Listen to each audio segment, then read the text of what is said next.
Welcome to this week's installment of Reading with Robin, your number one destination since 2002 for insightful author interviews and discussions on everything literary. And with no further introduction, your host, Robin Call. I thought that'd be a funny way to start the show. Today my guest is... Do you want to introduce yourself? No, allow myself to introduce myself. I think when I did the podcast a couple weeks ago, I don't know that I actually introduced myself. I think I just started right in with it. Well, I never introduced myself because there's an intro. Right. And people, it says, and now your guest, Robin Call. Exactly. I kind of felt like when I did the podcast, I should have had like when someone fills in on the Today Show and they go. There's like a little guest. Exactly. So we need a disclaimer? We need something. We need something. So this was a great idea. Emily said, I would love to be on your show. And you said, that sounds like a great idea. How about we tape Monday? And it's Friday. And I said, or we could just do it now. Right. So we're doing it live. And we are doing it live. That's the best part about taping anything with somebody you know as intimately as we know each other. We know it's going to make each other laugh. Yeah. We like that. We do love that kind of stuff. So Emily is my guest because she said, we've read a lot of books this summer. I, of course, gathered some of mine. I'm looking at Instagram. Oh, see, I thought you were just going to go right off the top of your head. I could probably remember most of these, but because I am concerned about picking books that are either out now or will be out by the end of the month of August, I thought it most prudent to have something to refer to. Do I have anything to refer to besides this? The stack that you're looking at. But I need more. But I've read more than this. I feel like It doesn't have to be like everything I read this summer. It does feel like we read a lot. I have read a lot because I just put up a slideshow of most of the fiction that I've read so far this summer. And that's a lot in and of itself. That's like 9 books right there. Did I ever introduce you? I just said Emily. You just said Emily, but it's fine. So where can people find this stack you speak of? They can find me at Emily Homanoff on Instagram, HOMONOFF. And they're beautiful pictures. Thank you. And you have a really, a varied taste. Mm-hmm. And you cover... We've read some of the same books this summer. We have some crossover. But one of the things that I always tell you and that I love about the way Emily reads is that some of them, I don't know what's ever really expected, but you throw something in there, and absolutely nonfiction, which is not unexpected. Mm-hmm. But you have eclectic, very well curated, eclectically curated taste. Thank you. I appreciate that. You're welcome. And I think where we cross over is really cool. So people who, if we both liked a book, don't you think everybody would be like, okay, that's a winner? I would think so. Sorry. I don't know if that picked up. It didn't, but you just announced it. And I'm not that great at editing. It just gives it character. It just gives the show character. Okay, we'll go with that. So it's my own brand of humor. It is it's a brand of something. It is a brand of something. It's your own brand. Branding is very important. It is. Some may even say it's the most important thing. But we digress. I think that's the next podcast we should do. Just one big digression? Yeah, the digression. Yeah. Aggression. I agree. So find Emily on Instagram at Emily Homanoff, and so we do read way ahead. So right. So like the first book that I'm picking to share, to talk about, I actually read back in January, but it came out in May. Which one is that? It's a beautiful picture. Juliet Escoria's Juliet the Maniac. And this one is for anyone who, I was going to say, it's a coming of age. So it's anyone who likes a coming of age, and you can feel free to edit out that big breath that I just took. I'm going to talk so it's hard for you to edit. Editing is like my least favorite part. I know. You never look happy when you're editing. What do I look like? Constipated. Well, because it should be easier than it is. I did it, and it was hard. Oh, really? So when I edited my show. So do you have a whole new appreciation for that face I make? What did your face look like? Oh, so worse than constipated. What's worse than constipated? Not much. Or that's just what I look like. That's just what I sound like when I'm constipated. But Juliet the Maniac, it is a coming of age of a young woman, Juliet, but it's told through the lens of the history of mental health and pharmaceuticals in the 1990s and early 2000s. So it's disturbing. I would say. In the best possible way? In the best possible way. Disturbing in the best possible way. No, but that was one of those books that, and I was just reading my caption on Instagram, that was one of those books where I couldn't shake it when I finished it. And I didn't read anything for about 2 weeks after. According to my Instagram post, I didn't read anything. Which is true, right? If you wrote it, then... if you wrote it then, you meant it. Yeah, I just remember thinking it was a long time before I could read anything else because it was so... I don't know, it just kind of hit me, but that was... Did you ever share that with the author? No. Because that's pretty powerful impact. So, but that one was special. I really loved that book. It's one of the neat things about Instagram is going through your history. And also, so the author used her name as a protagonist. Oh my God. So what do you think about that? Really confusing, potentially egotistical. I just would like someone to explain to me why they've made that artistic choice. And was it discussed in any of the, I don't know if you went online and read anything. I didn't. Because it's obviously a very careful choice and it's confusing. And that's why when you were reading it, I was confused. Yeah. And I wasn't sure. I'm like, was this actually supposed to be an autobiographical novel? Or, there are some artistic choices that, while I think I appreciate the craft of writing, there's just some choices that I just can't. Because we know choices are not made lightly, and I can only imagine those meetings. I'm sure everybody wasn't on the same page about it, but yet they went with it. Right. So I wonder, is it a thinly veiled creative nonfiction, not memoir? See, I would have gotten so hung up on that I wouldn't have probably been able to read it. But you enjoyed it. I mean, it was obviously very moving, so... I did. That one really, that got me. You read it in January? That one came out in May. Okay. And it was out, you read it in January. And it's funny because I started to gather my books. Emily, we decided to come down and talk about our books. So I gathered them and then the caveat comes. Books that are out now. So I had to put a bunch of my books out. I had so many good books because I've been reading pretty far ahead. I know. I'm so proud of you. Thank you. And then... as you said, once they come out in hardcover, it's too late for us, really. It really is. I mean, I tried explaining that to someone recently, and I said, you just don't understand. People just don't. They don't, because we're already reading through, May. Right. So if you send us a hardcover now, we can share it on the show, maybe take a pretty picture, but we're probably not going to. Ooh. Oh, that hurt. That hurt. But I did it to myself. You did do it. Now you have to accept your own apology. I accept my own apology. So tell me what's in your pile. Well, when you said books that are already out, my mind immediately flashed to all the events we've hosted. Yeah, it's been a busy summer. Right? So we're in August now. So I don't know how far back it's prudent to go. So I'm wondering where you want me to stay. I went to May. So that's a good mark. That was mid-May. Okay, so then if you went to mid-May, then I will bring up Susan Jane Gilman's Donna Has Left the Building. Excellent choice. Thank you.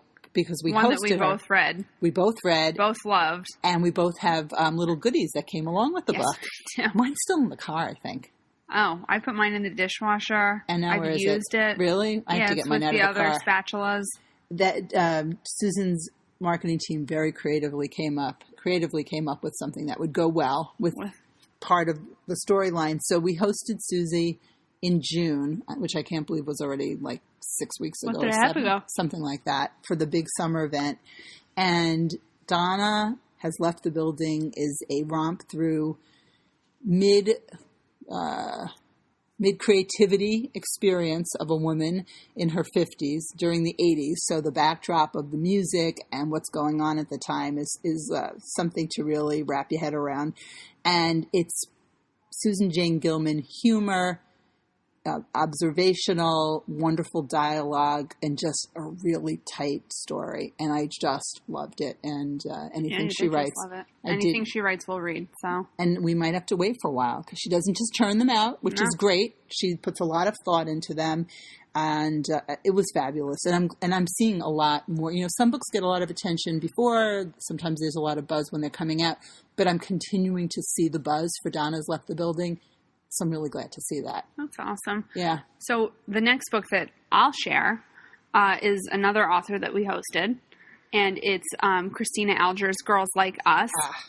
And this one's for any of our friends who like a thriller, like suspense, like true crime. This is Christina's latest novel. It just came out this July, based on the Gilgo Beach murders on Long Island.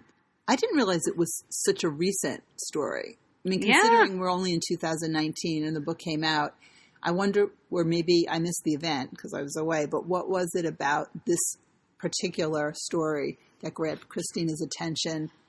And is every piece of the story in there like that she needed? Because it's not that old of a murder. No, it's really not. It's not one of those murders that's been sitting around with a lot of other information coming out about it. No, but she spends a lot of time on Long Island and, just had a real deep fascination with the case. Mm-hmm. So that's one that, you and I were just talking about this, but, what time of year do you like to read suspense and thrillers, and what is it about? So I kind of felt like the year's book ended with winter thrillers and summer thrillers. Like, we all have these notions of what you want to bring to the beach and what's a typical beach read and what's not, or what is for a certain person. And there's something about sitting on a hot beach, just like sizzling, with a thriller. Yeah. Like you feel like you're like attaching yourself to the pages and the cover is melting into your skin. Yeah, exactly. Kind of like First Cosmic Velocity. Remember that scene? Yeah, I do. We're not good. That's one of those books that Emily and I both read. And it's a book that I thank you very much for bringing to my attention, because it is definitely not a book. I don't think, had it come in the mail, I would have said, this is something I want to read. Probably not. Right?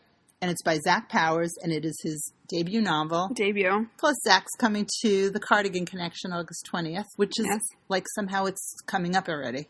Yeah. 2 weeks from Tuesday. Yeah. So there's a scene about melting in that book.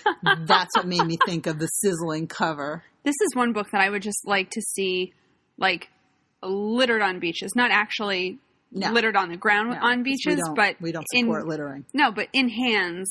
Just, I'd love to just see a shot of Narragansett Beach and just everyone's holding this book, because it's such a... That would be a great shot, like down the side with like along the shoreline. Can we get that? Can we effort that? Wouldn't that be... It would actually, a side note, because I'm thinking, wouldn't it be really cool to go to the beach early in the morning, or not early, not when there are people there, with a case of books that we want to do that with and shoot, and just say to people, will you guys do us a favor and just like line them up along the shoreline? You can do that. You wouldn't do that with me? I don't know. We'll see. But this book made me want to drink a lot of vodka. But it sounds like it made you really sick.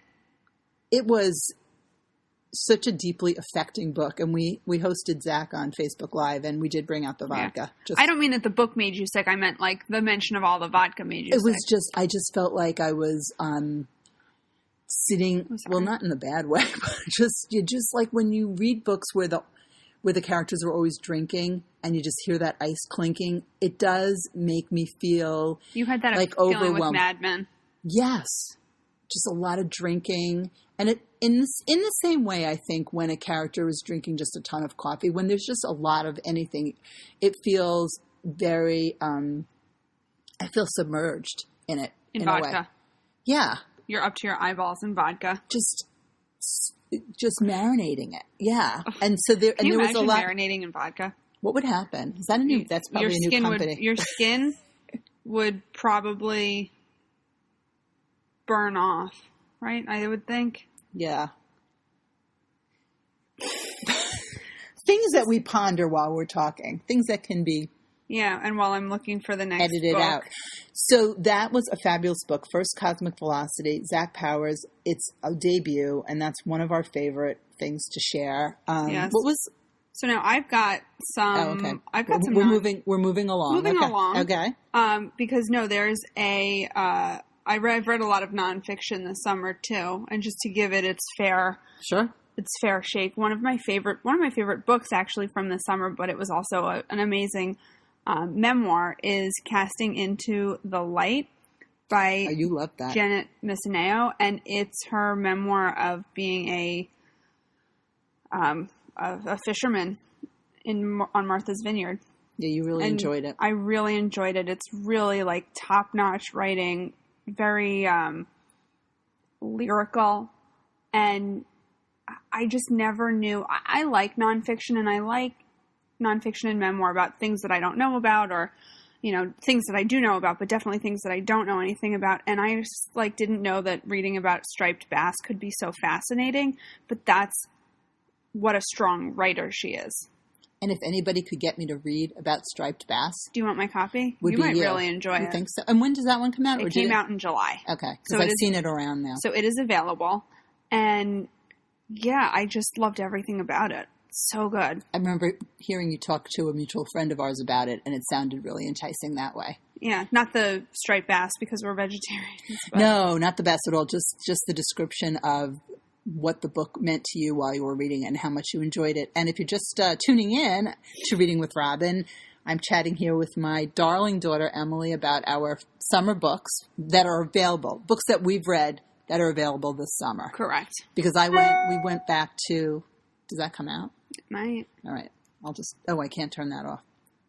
We'll just edit that out. I went back to a book from from our event, so I'll go back to another. Great. Honestly, We Meant Well by Grant Ginder. Oh, man. Which was another treat. That was quite an event. That trio I had up there, those books, I felt really, I always do because we think so deeply about the books that we select, but Grant Ginder, I can't wait for whatever he's working on next. I just love his ear for conversation, He's one of those few authors that I think actually really does conversation well, and I feel like you hear the characters so strongly in your head. And that's the thing about his books, right? Because he's just such a great observer of people. Yeah. And we've talked about his tweets. You read his tweets for one of our lives.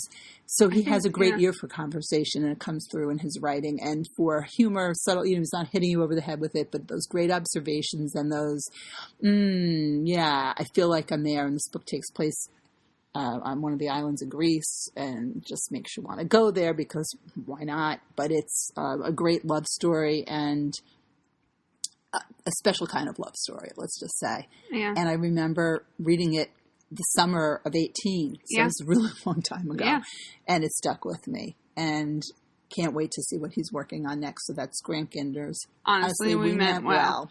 And I will bring it back to nonfiction for another moment. Please do, because you're the only one that will be doing that. So I just read Catherine Harkup's Making the Monster, the science behind Mary Shelley's Frankenstein. You have a great list. You really do. This book, where do I even start with this book? So, if you like science, if you like history, if you like Frankenstein, any of the above or beyond, this is such a cool book. It contextualizes the world in which Frankenstein was written. You learn all of the science behind it as per the subtitle, but it was just so cool. For whatever that's worth, I just loved this book. I can only imagine how many fan sites there must be devoted to Frankenstein. I can't even imagine. And it's funny because I've only read that book maybe once or twice in school. Twice more than your mom's read it. Oh, wow. Never read it. But I saw Rocky Horror. Does that count? Totally does. I've seen that too. I know you have. Yep.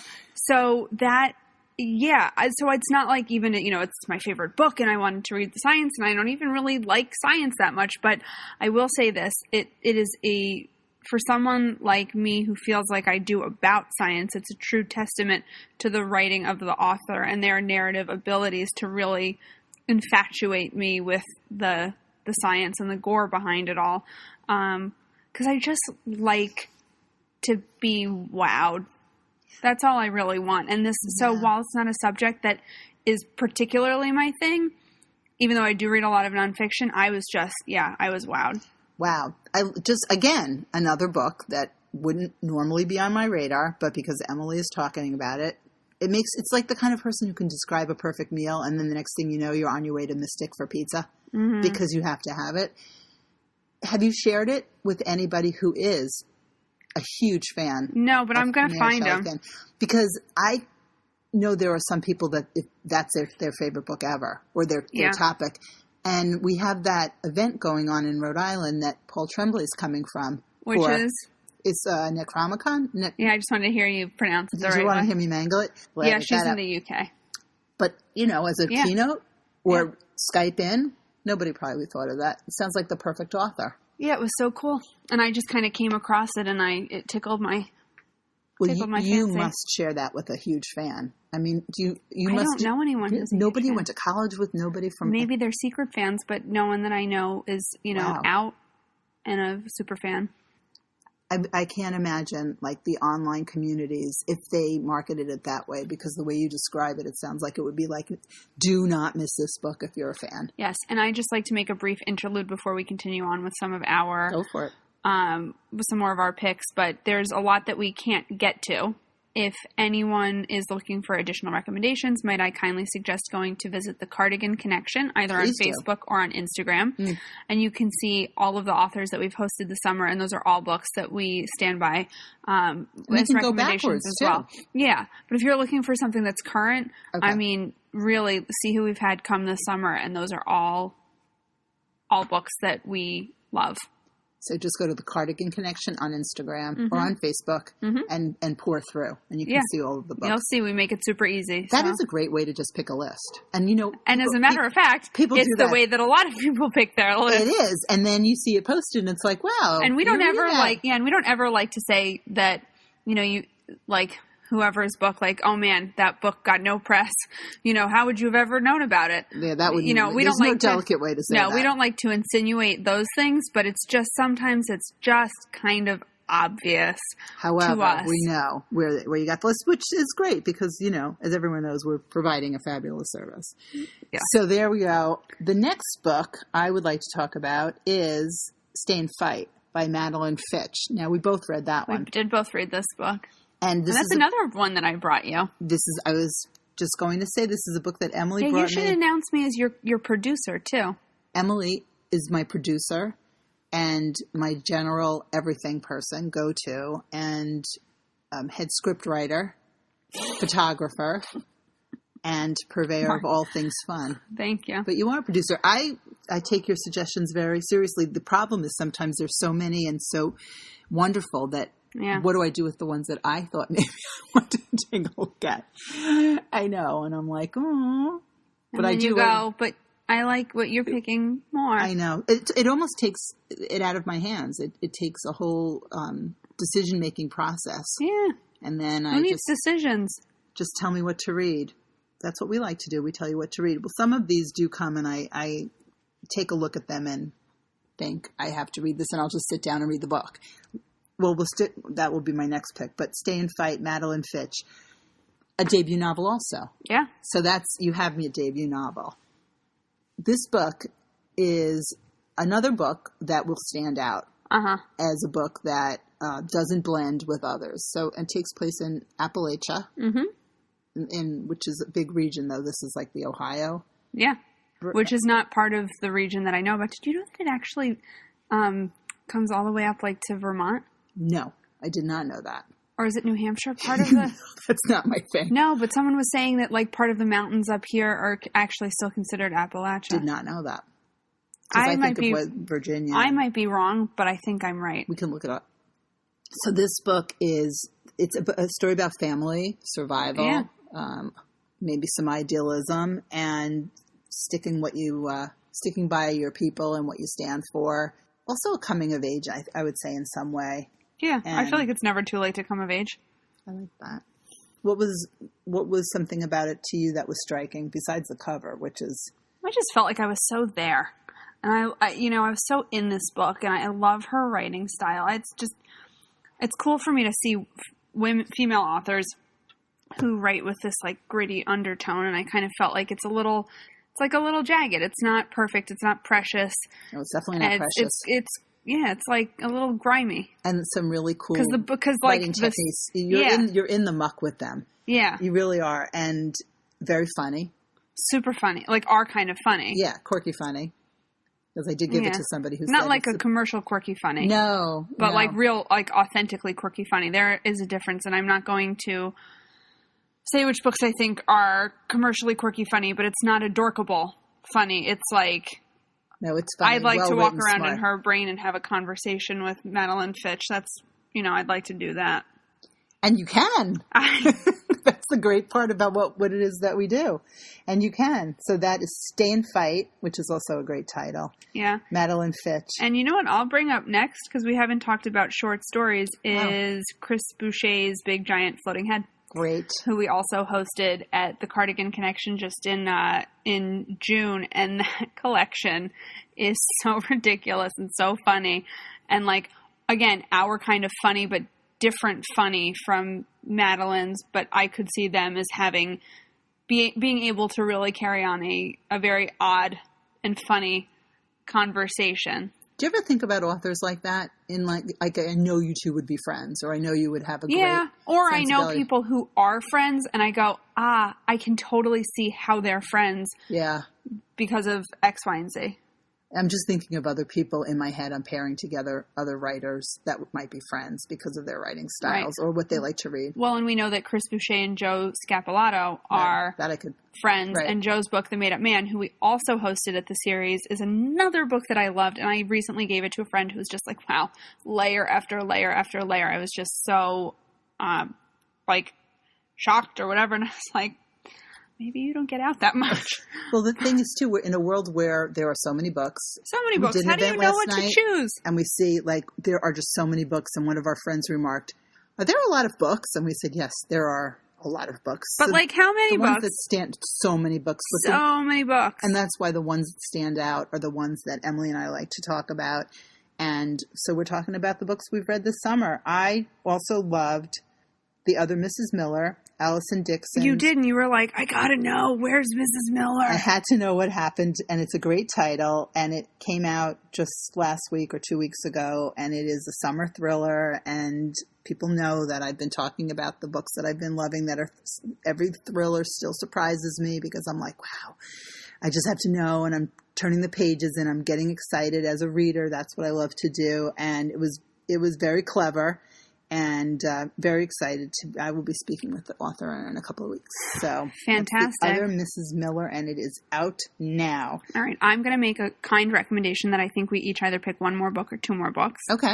That's so great. I'm going to recommend coming out at the end of the month. I think it's the end of the month. It might actually be in a couple of weeks. I'm not really sure. Is Nell Zink's new novel, Doxology. She's one of these current authors who, it's funny, I don't really think of myself as reading a lot of authors on a recurring basis, or a lot of authors I like, maybe they've written 2 books or, but I don't really think of them as, they're certainly not perennial authors. And with people who write in a more literary skew, they don't really write that much. But Nell Zink is one of these authors where I'm like, wow, I've read all of her books. Wow. Well, I saw one of them last night, I was thinking. Nicotine. Yes. And I loved that book, and I love that cover. It jumped off of the table, and I was thinking, that was her latest novel. She's in Mislaid, and she's got another novel and another collection of stories. I think I got that all right. But this is it is a coming of age in a few senses of the word, or rather a few storylines in the novel are coming of ages, but it starts in the mid to late 80s kind of new wave punk scene in New York. Remember it well. Yeah.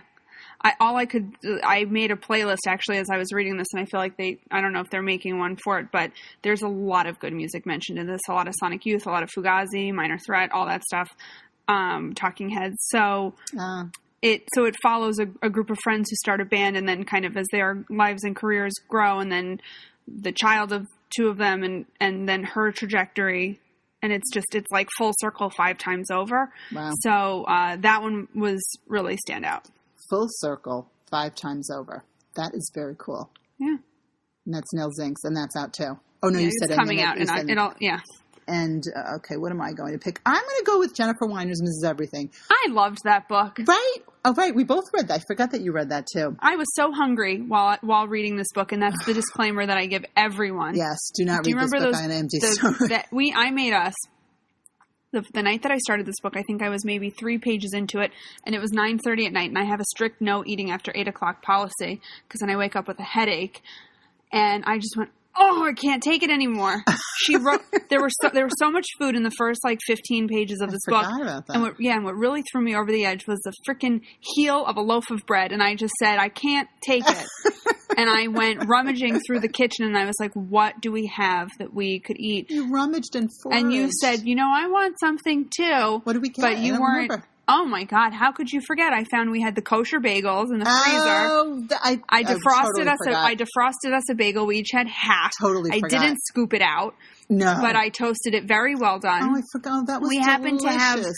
happened to have Long Island cream cheese, and I put sauerkraut on top. And what I didn't do on yours, but I did on mine, because I wasn't sure if you were going to like it, and then you saw it and thought it looked good, but I was already eating my bagel and couldn't get up and fix yours, is I put the everything topping on top of my sauerkraut. Now I want that. That was really inventive, and I totally forgot you had done that. You came in there with there was just beautiful. So much food, and the blintzes, and I don't even like blintzes, but I wanted good, one. The way she described them, and we had those bagels for the Big Mrs. Everything brunch. They were frozen. They had the whole kosher thing. So that was really, thank you for reminding me. Totally, it's not something we normally have. No, but and at 9:30, and then of course I woke up with a headache the next day, but I was like, I wasn't ready to go to bed, and I didn't want to now start another book when I had already committed to reading this, at least giving it my all and trying to read it. But I was just like, I'm just too hungry to do anything else. So it was worth the headache. Totally was. It is a book that needs to be accompanied by food. I wonder, they do a playlist, but they should do a shopping list with some of these books. That would have been really funny, and I also feel like, given the subject matter of this book, it would have made so much sense. I think that's something the Mrs. Everything shopping list. And Jen got so much attention for the book when it came out, and has continued all summer. It was a big Barnes & Noble pick. She's out in LA right now. I don't know if you're following her on Instagram, shopping some of her some of the books. Yeah, but this was a real meaty book. I feel like there was a lot to really kind of sink into in this one. It spanned a lot of years, and the sisters, Bethy and Joe, their relationship and sort of where they come from and how they relate as sisters and how the generations go on. It is a book to sink your teeth into. It was fabulous. Did Aunt Eileen read this book? I don't know. I feel like this is an Aunt Eileen book.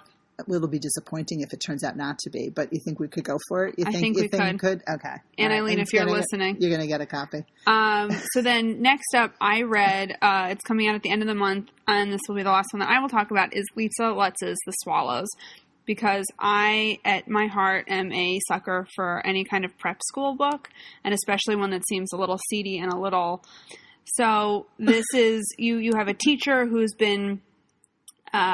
recently transferred to a prep school. Everyone's very curious about why she mysteriously left her old job, and then a scandal is kind of going on under the radar at this elite-ish prep school, and what is everyone doing about it? And so you've got, again, coming of age, and guess like you said, it's never too late to come of age. No, but there's also, with a lot of the high school students too, but it's just a super cool book. I think I read it in a weekend. It was fast and easy. You can edit that out too. There's going to be a lot of editing for show, really, the way we speak, that shouldn't need to be edited because we do so much live. Right. I'm going to have to go back and say, does this make sense? Right. But it was the kind of book that I read it in a weekend because I couldn't put it down. And I wanted to know how it was going to end. And there are a lot of Lisa Lutz fans listening to the show. A lot of Lisa Lutz fans. Listening to the show. Listening live. Lisa Lutz. Lots of Lisa Lutz fans listening live. So I just, and the title is a double entendre. And when you read it, it'll give you a chuckle. There you go. We love to chuckle. And what's your last pick? I hate, I didn't do these in any kind of order that you would say last pick, but I will go for The Floating Feldmans, Alyssa Friedland's book, which is out. It is a family to laugh your head off about and identify with, and they're on a cruise ship. So, oh man, did someone go overboard? Alyssa in her very funny writing style. There's nothing like putting a family in a situation where they can't get out of where they can't get away from each other? Yeah, kind of basically. Like us? It's the same kind of thing. And comedy ensues and all sorts of secrets and relationship stuff. And it's just a joy of a read. And it's The Floating Feldmans, Alyssa Friedland. And this was so much fun. Thank you so much for suggesting this. Thank you so much for having me And we'll on. do it again. If we you'll can do have it like me. I always have you. I'm going to have you edit this too. No. I'm leaving at 6:30. Good luck. But the good news is it doesn't have to be done yet. Yeah. And we can edit that noise out. But Emily, thank you so much. Again, your Instagram is? At Emily Hominoff.